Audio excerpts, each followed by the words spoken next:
दर्शकबिन लिग 2 अन्तर्गत ओमान र युए बीच भएको खेलमा ओमानलाई 25 रनले युएले हराउन सफल भएको छ।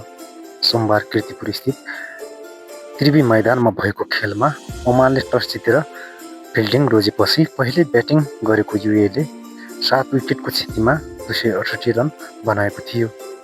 युएका लागि आर्यन शर्माले शतक प्रहार गरेका थिए। ओपनर ब्याट्सम्यान आर्यन शर्माले 125 बलमा 10 चौका र 2 छक्काको मद्दतले 105 रनको उत्कृष्ट पारी खेलेका थिए। उस्मानले 64 रन बनाएका थिए।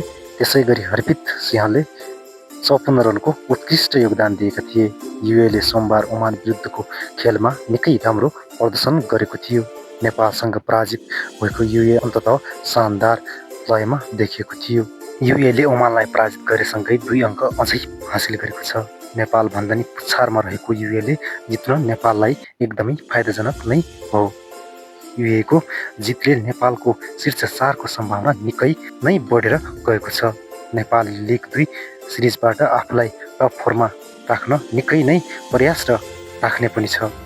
पोइन्ट टेबलमा नेपालभन्दा अगाडि रहेका टिमले लगातार हारेर र नेपालले लगातार जितेमा नेपालले टप 4 मा फिनिसिङ गर्नेछ। नेपालले टप 4 मा पुग्नको लागि नेपाल र युएले लगातार जित्नुपर्छ।